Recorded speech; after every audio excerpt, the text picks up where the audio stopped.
कर्मों का फल कब और कैसे मिलता है? श्री कृष्ण कहते हैं, जब तू पूरी तरह थक जाता है, जब मन कहता है अब और नहीं। वही क्षण होता है जब तेरे कर्म अपना फल देना शुरू करते हैं। जब तुझे लगे कि दुनिया तुझे भूल चुकी है, तब ब्रह्मांड चुपचाप तेरा लेखा जोखा तैयार कर रहा होता है। कभी कभी कर्मों का फल उस रूप में नहीं आता जैसा तूने सोचा था। वह एक सीख बनकर आता है, या तो आशीर्वाद के रूप में छिपी सीख, या सीख के भीतर छिपा कोई आशीर्वाद। श्री कृष्ण कहते हैं, कर्म मौन में बोया जाता है और समय के अनजान मौसमों में अंकुरित होता है। यह कभी कोई पूर्व सूचना नहीं देता, पर जब आता है तो चूकता नहीं। अगर तेरे जीवन से कोई प्रिय व्यक्ति बिना कारण दूर चला जाए, तो समझ ले कि तेरे ही किसी पुराने कर्म ने तुझे कुछ सिखाने की भूमिका बनाई है। और जब कोई अनजाना व्यक्ति तुझसे बिना वजह स्नेह करने लगे, तो जान ले यह किसी बीते पुण्य का प्रतिफल है जो चुपचाप तेरे जीवन में लौट आया है। कर्म का फल समय देखकर नहीं, समझ देखकर मिलता है।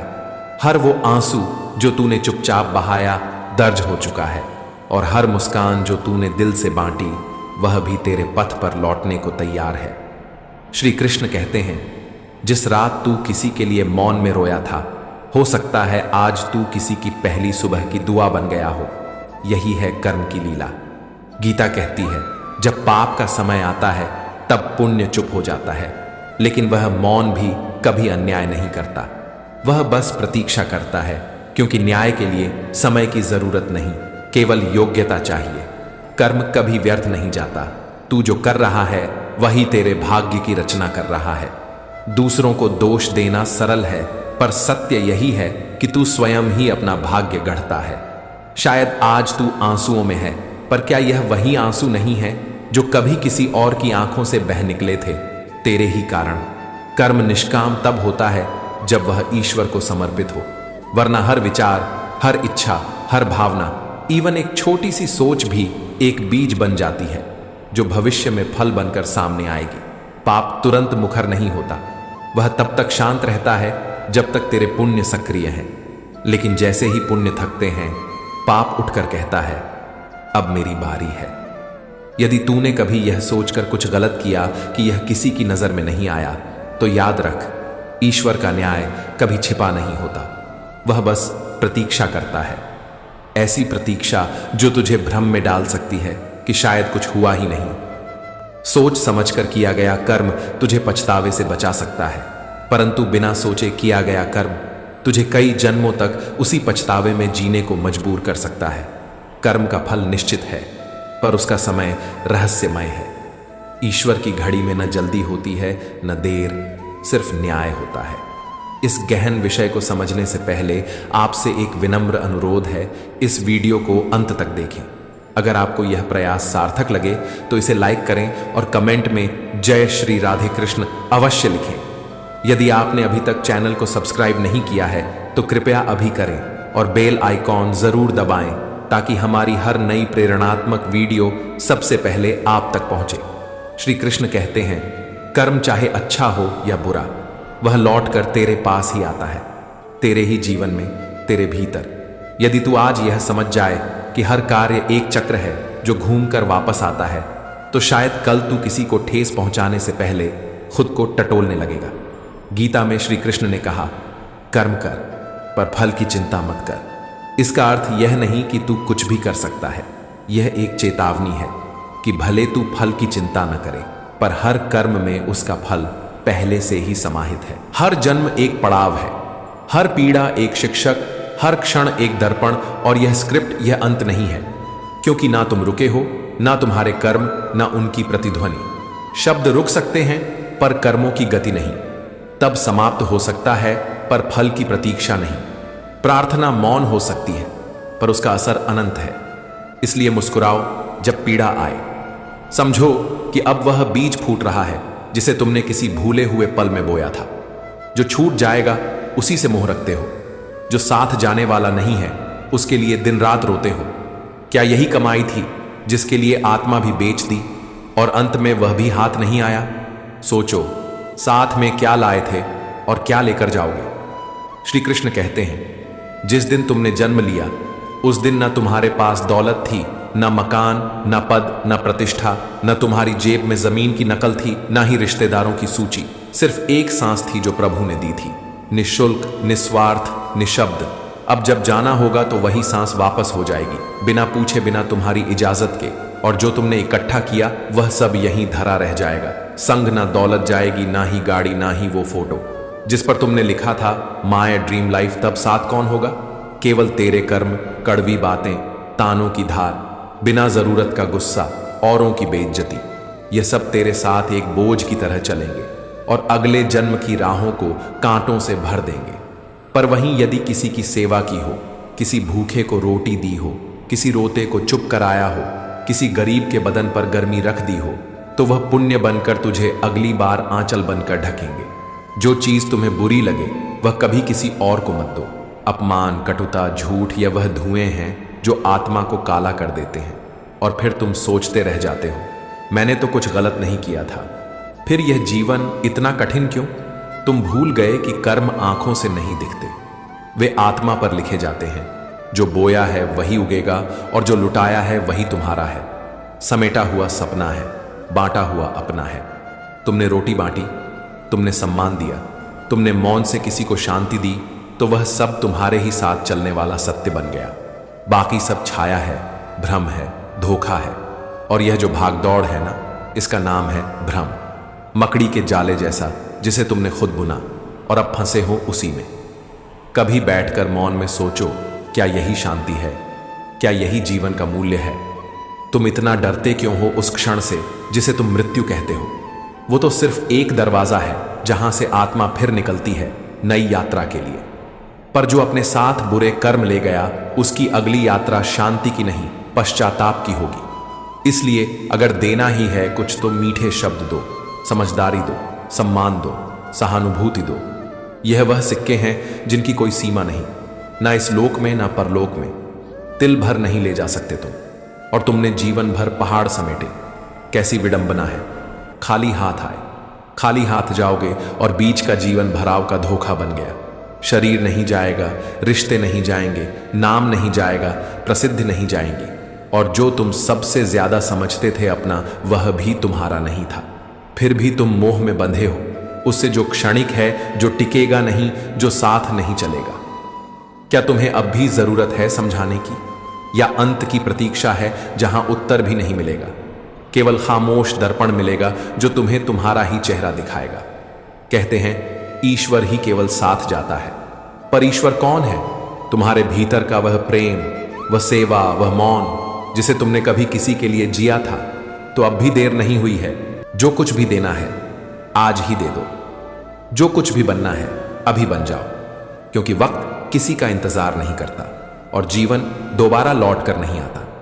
जरा ठहर कर सोचना, जब अंतिम घड़ी आएगी तो हम एक कण भी साथ नहीं ले जा पाएंगे। फिर ये दौड़, ये लालच, ये मोह किसके लिए? क्यों न हर कर्म को भगवान को समर्पित मानकर करें और उसका परिणाम उन्हीं को अर्पित कर दें। वे हमारे साथ अन्याय नहीं करते, क्योंकि उनका निर्णय अहंकार से नहीं, करुणा से चलता है। तो फिर क्यों अपने भीतर दुख पालें? जब प्रभु की इच्छा ही सर्वोपरि है, तो अपने दुखों को भी उनकी मर्जी समझकर अर्पित कर दो। सुख और दुख बस सोच की एक दिशा है। अगर हम दुख को भी भगवान का प्रसाद मान लें, तो वह भी आनंद का रूप ले लेगा। जिस दिन तुमने दुख में भी ईश्वर की योजना को स्वीकार कर लिया, उसी दिन हर परिस्थिति तुम्हारे लिए आशीर्वाद बन जाएगी। भगवान श्री कृष्ण कहते हैं, किसी आत्मा को दिया गया तिरस्कार समय के साथ भाग्य में घुलकर लौटता है। जुबान से निकली बात से ज्यादा आत्मा सुनी जाती है। एक साधु ने वर्षों तक अपमान और उपेक्षा को सहा और हर दिन दूसरों द्वारा फेंका गया गोबर उठाकर एक कोने में जमा करता रहा। पर वो सिर्फ गोबर नहीं था, वो किसी की घृणा, किसी का अहंकार और अज्ञानता थी, जो रोज उसकी नियति पर एक नई परत छोड़ती जा रही थी। जब वो भाग्य अंत में ईश्वर की अदालत में पहुंचा, तो जिसने अपमान किया था उसे वहीं लौटाया गया। उसने कहा, प्रभु ये तो गोबर है। प्रभु बोले, हाँ वही है जो तूने एक जरूरतमंद को दिया था अपमान के रूप में। जब तू दे सकता था तब तूने उसका सम्मान छीना। कर्म केवल शरीर की क्रिया नहीं है, यह आत्मा पर लिखा हुआ एक अमिट सत्य है। उसने कहा, प्रभु, मैं यह नहीं खा सकता। ईश्वर बोले, लेकिन तूने यही तो बोया था। मैं क्षमा कर सकता हूं, लेकिन कर्म का फल मिटा नहीं सकता। हर दिन अपने कर्मों की गंदगी को धो, परंतु जो अंतिम बूंद बची है उसे तो भोगना ही पड़ेगा, क्योंकि बदबू गोबर से नहीं आती, बल्कि उस घमंड से आती है जिसमें तूने खुद को न्याय समझा और एक भूखे का अपमान किया। जीवन एक भिक्षा है, जो बांटा गया वही तुझसे जुड़ गया, जो अपने पास रखा वह तुझसे बिछड़ गया। हर दान, हर शब्द, हर अपमान केवल सामने वाले को नहीं, तेरे भाग्य को आकार देता है। इसलिए जब किसी को कुछ देना हो तो सोच समझ कर दो, क्योंकि जो लौटेगा वह तेरी जेब नहीं, तेरा समूचा जीवन भरने या ढोने वाला होगा। कर्मों के बीज फल बनकर लौटते हैं, कभी इसी जन्म में, कभी युगों बाद, और अक्सर उसी जगह पर जहां तूने किसी की गरिमा को रौंदा था। ईश्वर केवल साक्षी हैं, वे न्याय करते हैं पर प्रतिक्रिया नहीं। वे न बदला लेते हैं, न क्षमा से भाग्य बदलते हैं। वे बस नियमों से बंधे हैं, जैसा बीज वैसा फल। इसीलिए जब भी किसी को देखो, उसके हाथ नहीं, उसकी आत्मा की भूख को पहचानो, क्योंकि वहीं से शुरुआत होती है उस सच्चे धर्म की, जो केवल कर्म से फल की ओर नहीं, आत्मा से ईश्वर की ओर ले जाता है। एक गांव में एक मेहनती किसान अपने छोटे से परिवार के साथ रहता था। यह परिवार केवल खेतों की मिट्टी में पसीना नहीं बहाता था, बल्कि अपने जीवन में प्रेम, सेवा और करुणा के बीज भी बोता था। उनके घर का हर दिन प्रभु भक्ति, सेवा और सच्चे मानवीय भावों से आरंभ होता था। वे एक महान संत के चरणों में समर्पित रहते, जिनके उपदेश उनके जीवन की राह बन गए थे। हर भूखे को भोजन देना, हर दुखी को दिलासा देना और हर चेहरे पर मुस्कान लाना, यही उनके लिए ईश्वर की आराधना थी। यह परिवार आपस में भी बहुत प्रेम और आदर से जुड़ा था। उनका घर स्नेह, हंसी और आपसी विश्वास से भरा रहता था। लेकिन इस शांत और सुंदर जीवन के भीतर एक सवाल था, जो अक्सर मन के किसी कोने में दस्तक देता था। उनके परिवार में एक छोटा बेटा था, नन्हा, मासूम और दोनों पैरों से विकलांग। उसकी आंखों में सपनों की उड़ान थी, लेकिन शरीर जमीन से बंधा हुआ था। वह अपनी व्हील चेयर में बैठकर जीवन को समझता, परिवार की सेवा देखता और भाई बहनों संग मुस्कुराता। परंतु जब रात का सन्नाटा उतरता और आकाश में चांद तन्हा चमकता, तो किसान का मन एक सवाल से भर उठता, हे प्रभु, हमने ऐसा कौन सा अपराध किया कि हमारे फूल से बेटे को यह पीड़ा मिली? उन्होंने इस सवाल को कभी जोर से नहीं कहा, क्योंकि वे डरते थे कहीं उनकी आस्था पर ही प्रश्न चिन्ह न लग जाए। लेकिन यह सवाल बार बार दिल की दीवार पर दस्तक देता। हमने तो सदा दूसरों के लिए जिया, फिर यह कष्ट क्यों? फिर भी वे सेवा में लगे रहे, क्योंकि संत ने सिखाया था, सच्चा प्रेम बिना प्रश्न के होता है और सच्ची भक्ति बिना उत्तर की अपेक्षा के। समय बीता। एक दिन गांव में संत का एक विशाल सत्संग आयोजित हुआ। हजारों श्रद्धालु आए। आकाश में मेघ घिरे थे और धरती पर भक्ति का सागर उमड़ पड़ा था। जब प्रवचन का अंत हुआ, संत ने कहा, यदि किसी के मन में कोई प्रश्न हो तो निसंकोच पूछें। एक क्षण को सभा में मौन छा गया। फिर उस पिता ने हिम्मत जुटाई और खड़ा हो गया। उसकी आवाज में गहराई थी, वेदना थी और एक बाप का टूटता हुआ विश्वास था।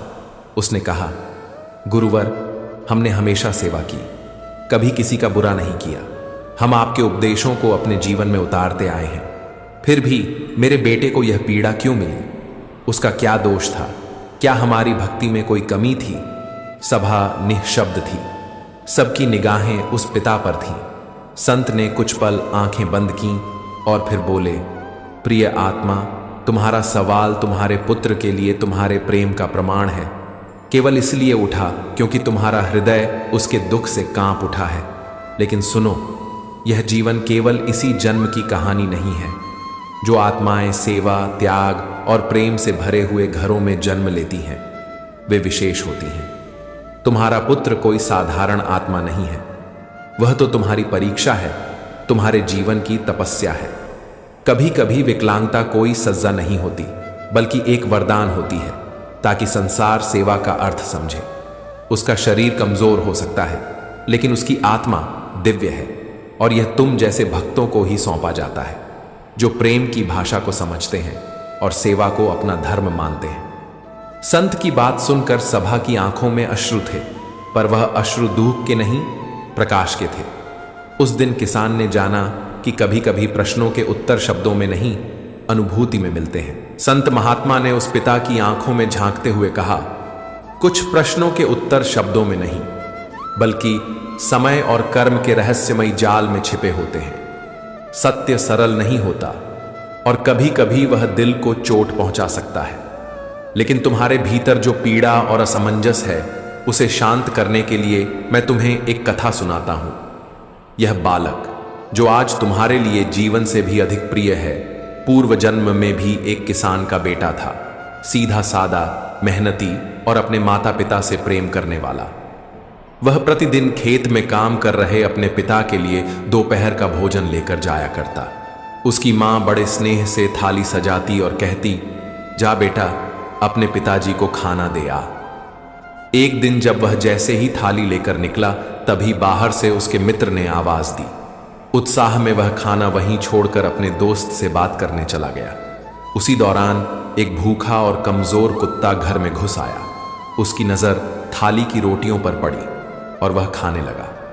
जब वह लड़का लौट कर आया और उसने कुत्ते को थाली में मुंह डाले देखा, तो वह आग बबूला हो गया। क्रोध में उसने पास पड़ी एक लोहे की छड़ उठाई और बिना सोचे समझे उस निरीह कुत्ते की टांगों पर पूरी ताकत से वार कर दिया। कुत्ता दर्द से चिल्लाया और दोनों पैर बर्बाद हो गए। वह बेचारा जीवन भर घिसटता रहा, दर्द में कराहता रहा और अंत में तड़प तड़प कर मर गया। संत ने सभा की ओर देखा। उनकी आवाज अब गूंजती हुई शांत हो चली थी। वह पीड़ा, वह दर्द, वह बद्दुआ अब इस जन्म में फल बनकर लौट आई है। यही कारण है कि यह बालक अब स्वयं दोनों पैरों से अपंग हुआ है। बेटा, संत ने गहरी दृष्टि से उस पिता को देखा। यह संसार न्याय का मंच है। यहां कोई भी कर्म व्यर्थ नहीं जाता।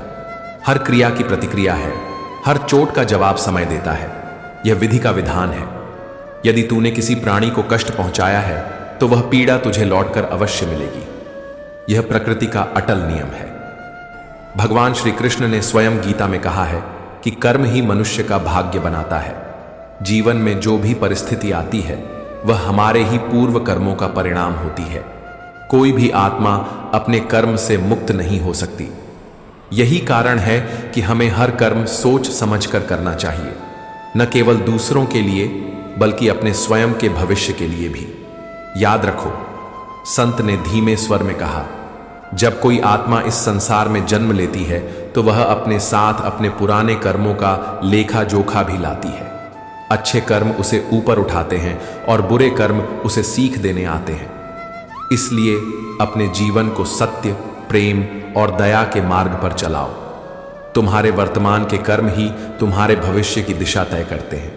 हर मुस्कान जो तुम दूसरों को दोगे वह कल लौटकर तुम्हारे चेहरे पर आएगी, और हर पीड़ा जो तुम किसी को दोगे वह किसी दिन तुम्हारे दरवाजे पर दस्तक देगी। यही है कर्म का सिद्धांत, यही है जीवन का असली ज्ञान। कभी कभी जीवन हमें उत्तर शब्दों में नहीं, अनुभवों में देता है। जब हम किसी भूखे पेट को रोटी देते हैं, किसी प्यासे को पानी, उस क्षण हम केवल मदद नहीं कर रहे होते, हम अपने भाग्य की जमीन में एक बीज बो रहे होते हैं। वह बीज किस दिन फल देगा यह न हम जानते हैं, न जानने की जरूरत होती है। कर्म एक बीज है और समय उसकी अदृश्य भूमि। आज किया गया छोटा सा नेकी का काम कल किसी अनजाने चेहरे से फूल बनकर लौट सकता है।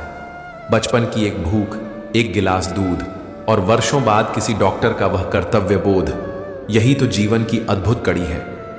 एक छोटी सी लड़की जिसने बिना कोई स्वार्थ देखे भूखे बच्चे को दूध दिया था, वो भूल चुकी थी वह क्षण। पर जब उसी के जीवन में अंधेरा छाया और वह बिस्तर पर पड़ी थी, तब एक डॉक्टर ने न केवल उसे दवा दी बल्कि वह भावना लौट आई जो उसने कभी बोई थी। इलाज के अंत में उसने सिर्फ एक पंक्ति लिखी, इसका मूल्य तो वर्षों पहले चुका दिया गया था, जब आपने मुझे बिना पूछे वह गिलास दूध दिया था। क्या यह पुनर्जन्म नहीं था? क्या यह वह कर्म नहीं था जो समय को लांघ कर लौट आया? कभी कभी पूर्व जन्म कोई और जीवन नहीं होता, बल्कि वही वर्तमान होता है जिसे हम खुद भूल चुके होते हैं। जब अच्छे कर्म लौटते हैं तो वे तारीखों के बिना, नामों के बिना और पहचान के परे आ जाते हैं, मगर उनके साथ आती है वो ऊर्जा जो जीवन बदल देती है। अर्जुन ने भी श्री कृष्ण से यही पूछा था, हे माधव, सदैव अच्छे लोगों के साथ ही कठिनाइयां क्यों आती हैं? श्री कृष्ण मुस्कुराए और बोले, हे पार्थ, समय, सत्य और संस्कार ये तीनों आंखों से नहीं देखे जाते। जो दिख रहा है वो पूरा नहीं है, जो छुपा है वही असली है। कर्मों का फल देर से आता है क्योंकि वह आत्मा की गहराई से आता है। बुरे कर्म सतही होते हैं, इसलिए वे जल्दी लौटते हैं। तू जो कुछ आज सह रहा है वह शायद किसी पुराने दिन की कहानी है, जब तूने चुपचाप किसी की मदद की थी, बिना यह जाने कि वह तुझ पर कब लौटेगी। पूर्व जन्म कहीं बाहर नहीं, भीतर होता है। हमारी ही स्मृतियों का वह हिस्सा जो धुंधला पड़ गया है, हमारी ही आत्मा का कोई अधूरा स्पर्श जो समय बीतने पर फिर से लौटता है, लेकिन अलग रूप में। हर त्याग, हर सच्चा प्रेम, हर निश्चल सेवा, वह कभी नष्ट नहीं होता, वह लौटता है, कभी मुस्कान बनकर, कभी किसी अनजान हाथ की मदद बनकर। श्री कृष्ण कहते हैं, एक गिलास दूध भी जीवन का भाग्य बदल सकता है। एक क्षण की करुणा अनगिनत वर्षों का ऋण चुकता कर सकती है, और एक मौन त्याग किसी की आत्मा को मुक्ति दे सकता है। इसलिए जब तुम्हें लगे कि तुम्हारा कोई अच्छा कर्म बेकार चला गया, तो याद रखना, कर्म का धागा कभी टूटता नहीं, वह बस समय की उंगलियों में उलझ जाता है, और जब समय सही होता है तो वह फिर सुलझता है, प्रेम सहित, उम्मीद सहित। कभी जीवन के उत्तर शब्दों में नहीं, बल्कि उन्हीं पलों में छिपे होते हैं जब तुमने बिना किसी कारण किसी का हाथ थामा था। कर्मों का फल केवल पुनर्जन्म में नहीं मिलता, कभी कभी वह आज ही लौट आता है। बस वह चेहरा बदल लेता है, समय बदल देता है, और कभी कभी तो वह खुद तू बनकर लौट आता है। और तब जब तू किसी और के लिए वो कर रहा होता है जो तूने कभी अपने लिए नहीं मांगा था, वही क्षण तेरे असली जीवन की शुरुआत बन जाता है। कर्म का फल तुरंत नहीं आता, पर वह आता जरूर है। और सवाल ये नहीं कि वह कब आएगा, सवाल है कि तू वह कर्म किस भाव से कर रहा है, क्योंकि परिणाम उस भावना पर निर्भर है जो समय से भी परे है। प्रकृति हर किसी को रास्ता देती है, लेकिन कौन किस रास्ते को चुनता है यह उसकी आत्मा की पुकार है। कुछ लोग चुपचाप सत्य के रास्ते चलते हैं और दुखों की धूप में भी उम्मीद के चप्पल नहीं उतारते। वही लोग एक दिन जीवन के सबसे सुंदर उत्तर पा जाते हैं, बिना प्रश्न पूछे, बस अपने कर्मों की भाषा में। कुछ लोग अधर्म के वृक्ष की छांव में बैठकर भी हंसते हैं और उस छांव को ही सुख का नाम दे देते हैं। पर जो चमकता है, क्या वह हर बार सोना ही होता है? एक दिन अर्जुन ने कृष्ण से पूछा, प्रभु, क्यों अच्छाई को कष्ट और बुराई को आराम मिलता है? कृष्ण चुप हो गए, मुस्कुराए नहीं, उत्तर भी नहीं दिया, बस एक कथा कहने लगे। एक नगर में दो पुरुष रहते थे। एक धर्मनिष्ठ, हर दिन मंदिर जाता, पूजा करता, दान में सबसे आगे। दूसरा चतुर चोर, जो मंदिर आता था पर भगवान के लिए नहीं, दान पेटी को खाली करने के लिए। एक दिन बारिश हो रही थी, मंदिर सूना था। चोर आया, दान लूट कर चला गया। उसी वक्त वह सज्जन पुरुष मंदिर पहुंचा।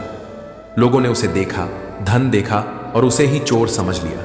निंदा हुई, अपमान हुआ, किसी ने उसकी बात न सुनी। फिर उसी दिन एक वाहन ने उसे टक्कर मारी और वह घायल हो गया, जैसे भाग्य भी उसके खिलाफ हो गया हो। पर यही वह क्षण था जहां से भाग्य की पटकथा बदलने लगी। लेकिन वह पुरुष नहीं जान पाया, क्योंकि मनुष्य देखता है अब को, जो सामने है उसे ही सत्य मानता है। पर सत्य अक्सर छुपा होता है, गहरा होता है। चोर धन लेकर भागा, अपने भाग्य पर हंसा और कहा, मैं विजयी हूं। और वह सज्जन विश्वास खो बैठा, ईश्वर से रूठ गया। मूर्तियां तोड़ दी, पूजा त्याग दी, और कुछ ही समय में मृत्यु को प्राप्त हुआ। पर जब दोनों यमराज के सम्मुख पहुंचे, सज्जन ने कहा, यह तो अन्याय है। यम मुस्कुराए, बोले, पुत्र, यह न्याय है। जिस दिन तेरी मृत्यु लिखी थी उस दिन तू मंदिर गया, पर तेरे सत्कर्म इतने प्रबल थे कि मृत्यु सिर्फ एक टक्कर बन गई, तू बच गया। और चोर, जिसके भाग्य में किसी दिन बड़ा पद लिखा था, उसके पाप इतने गहरे थे कि वह एक दान पेटी तक सीमित रह गया। कृष्ण बोले, हे पार्थ, समय हर बात का उत्तर नहीं देता, पर वह कभी अन्याय भी नहीं करता। हर कर्म, चाहे वह पाप हो या पुण्य, अपने समय पर फल देता है, कभी तुरंत, कभी वर्षों बाद। आज जो आंसू हैं वह कल के आशीर्वाद भी बन सकते हैं, और आज की हंसी कल की परीक्षा। जो आज पराजित लगता है वही भविष्य का नायक हो सकता है, और जो छल से जीता दिखता है उसका अंत समय की परछाई में लिखा होता है। मोक्ष वहीं से आरंभ होता है जहां व्यक्ति अपने भीतर झांकता है, कर्मों की गांठें खोलता है और समझता है अब कुछ भी शेष नहीं, ना क्रोध, ना लालच, ना अपेक्षा। कर्म केवल हाथों से नहीं होते, वे मन से भी होते हैं। विचार भी बीज हैं और भाव उनका जल। हर कर्म एक ऊर्जा है, तब तक निष्क्रिय जब तक उसे दिशा न मिले। कभी वे फल बनकर आते हैं, तोहफे में, किसी रिश्ते में या किसी अनजान आंसू में, और कभी वो केवल एक मौन आशीर्वाद होते हैं जो प्रतीक्षा में रहते हैं वर्षों, जन्मों तक। मनुष्य कई बार वे कर्म करता है जिन्हें वह स्वयं नहीं समझता, लेकिन जीवन उसे उसी दिशा में खींच ले जाता है, क्योंकि कोई अधूरी प्रतिज्ञा, कोई भूला वादा उसे वहां ले जाना चाहता है। यदि इस जन्म का खाता शून्य हो भी, तो भी तू निष्काम कर्म कर, क्योंकि समझने में तर्क होता है पर जीने में आत्मा होती है, और जब आत्मा जागती है तब चित्त मौन हो जाता है। वहीं से आरंभ होता है वास्तविक समर्पण, जहां कर्म होता है पर उसका कोई फल नहीं मांगा जाता, सिर्फ परमात्मा के चरणों में समर्पण। मुक्ति की प्रक्रिया वहीं से शुरू होती है जहां जन्मों का चक्र टूटता है, लेकिन यह टूटना ऐसा होता है जैसे कोई आत्मा स्वयं से ही छूटने का अनुभव कर रही हो। अक्सर हम मानते हैं कि जो कष्ट हम आज झेल रहे हैं वह हमारे वर्तमान कर्मों का परिणाम है, परंतु क्या यह हो सकता है कि यह दर्द किसी पिछले जन्म की आत्मा का हो जो अब हमारे शरीर में उतर आया है? यही कारण है कि हम कुछ कर्म ऐसे जीते हैं जिन्हें हमने नहीं बल्कि अपनी पहचान बनाकर किया था। जब चित्त शांत होता है तो जीवन की दिशा बदल जाती है। कुछ बातें सहज हो जाती हैं, जबकि कुछ बिना किसी कारण के कठिन हो जाती हैं। यही संकेत है कि कोई अदृश्य संतुलन स्थापित हो रहा है। कर्म सिर्फ एक क्रिया नहीं है, यह एक ऊर्जा है जो तब तक हमारे साथ रहती है जब तक उसके पीछे की भावना मुक्त नहीं हो जाती। गरुड़ पुराण में यह स्पष्ट रूप से कहा गया है, जो जैसा बोएगा वही भोगेगा। चाहे वह बोना किसी मुस्कान के रूप में हो या छल के रूप में, चाहे वह पुण्य का मौन हो या पाप का प्रदर्शन। यह जीवन कोई व्यक्तिगत यात्रा नहीं है, बल्कि एक आरण है, आत्मा पर चढ़े हुए बंधनों का ढेर, जो हर बुरे कर्म के साथ थोड़ा और भारी हो जाता है। जब पुण्य छल में डूबकर पाप बन जाता है और पीड़ा निस्वार्थ होकर तपस्या बन जाती है, तब वही तपस्या चुपचाप हमारे कर्मों को हल्का कर देती है, बिना किसी को बताए, बिना किसी फल की इच्छा किए। मानव जीवन प्राप्त करना 84 लाख योनियों की यात्रा के बाद संभव होता है। यह साधारण शरीर नहीं है, बल्कि यह मोक्ष का एकमात्र द्वार है, जो तब खुलता है जब व्यक्ति भीतर से खाली हो जाता है, जब वह अपने कर्मों की रसीदें समर्पण में फाड़ देता है। धन भी एक परीक्षा है, जो अधिक हो तो विनम्रता मांगता है, और जो कम हो तो धैर्य। लेकिन सबसे बड़ा पाप यह नहीं है कि धन नहीं है, सबसे बड़ा पाप यह है कि जब था तब उसे सही से उपयोग नहीं किया, और जब नहीं था तब दूसरों का धन लूटा। तू सोचता है कि जो कष्ट आज है वह सिर्फ इस जन्म का है, पर शायद यह उस जन्म की सजा हो जहां तू किसी और की पीड़ा पर मुस्कुराया था। शास्त्रों के अनुसार यदि अच्छे कर्म अधिक हैं तो बुरे कर्मों का फल इसी जन्म में मिलता है, ताकि अच्छे कर्म अगले जन्म में सुरक्षित रह सकें, और यदि बुरे कर्म अधिक हैं तो अच्छा भोग इस जन्म में मिलेगा, ताकि अगले जन्म में उन कर्मों का पूरा हिसाब हो सके। सवाल यह नहीं है कि फल कब मिलेगा, असली सवाल यह है कि तू उस फल के लिए किस भावना से कर्म कर रहा है। यदि तेरे कर्मों में स्वार्थ है तो फल तुझसे दूर होगा, लेकिन यदि त्याग है तो फल स्वयं तेरे पास दौड़कर आएगा और तुझसे कुछ नहीं मांगेगा। कभी भी किसी से छल करके उसके हिस्से की मुस्कान चुराकर अपना भाग्य नहीं संवार सकता, क्योंकि ईश्वर की न्यायिक दृष्टि में भावना का वजन शब्दों से कहीं अधिक है। और जैसे ही तेरी आत्मा यह समझ जाती है कि उसका मार्ग सिर्फ प्रेम, सेवा और शांति है, उसी क्षण तेरा चक्र पूरा हो जाता है। पर ध्यान रखना, यह चक्र तब समाप्त नहीं होता जब तू सफल हो जाए, यह तब समाप्त होता है जब तू तृप्त हो जाए। तृप्ति वह स्वर्णिम द्वार है जिसके पार वही पहुंचते हैं जो भीतर से रिक्त होते हैं पर पूर्ण भी होते हैं। श्री कृष्ण ने कहा है, मनुष्य को अपने घर परिवार की जिम्मेदारियां निभाते हुए भी कर्म में सच्चाई रखनी चाहिए, क्योंकि वही दैवीय शक्तियों की दिशा तय करती है। श्री कृष्ण कहते हैं, जो दुख आने से पहले ही दुखी हो जाता है वह जीवन में आवश्यक से अधिक पीड़ा जीता है। कई बार मुस्कुराना पड़ता है उस घाव को देखकर जो भीतर कहीं गहरे पड़ा है, क्योंकि यदि आप दर्द के सामने मुस्कुराते हैं तो दर्द भी खुद को कमजोर समझने लगता है। लगन एक छोटा सा शब्द है, पर जब यह किसी को छू जाए तो वह इंसान जीवन को ही एक नई दिशा दे देता है। असफलता दरअसल सबसे बड़ा शिक्षक है, क्योंकि जब तक आप गिरेंगे नहीं तब तक सीख नहीं सकते, और जब तक सीखेंगे नहीं तब तक बदलाव असंभव है।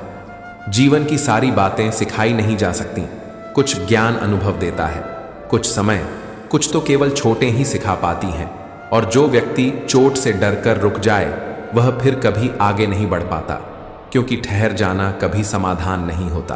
और हर कोई आपको समझे यह आवश्यक नहीं।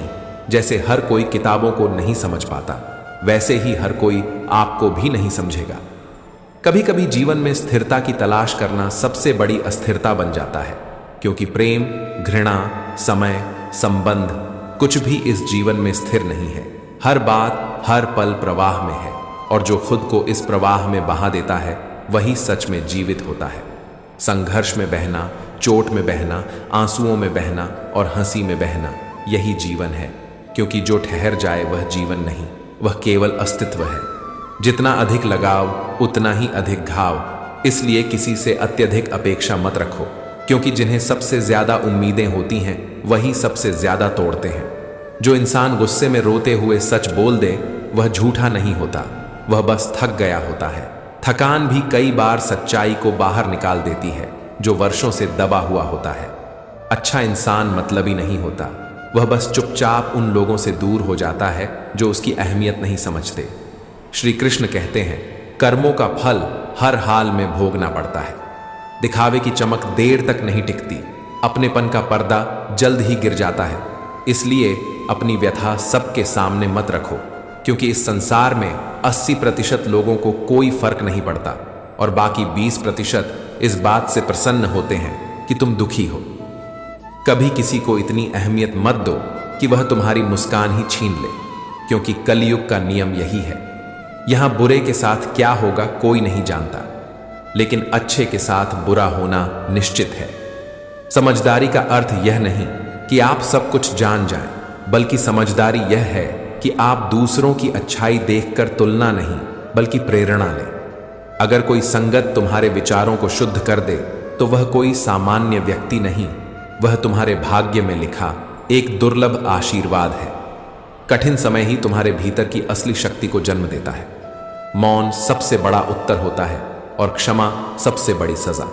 जो धन सत्य से प्राप्त होता है वह सुख देता है, और जो छल से आता है वह केवल चिंता। दूसरों की भलाई चाहने वाला मनुष्य अक्सर पत्थर खाता है, क्योंकि फलदार वृक्षों को ही पत्थर मारे जाते हैं।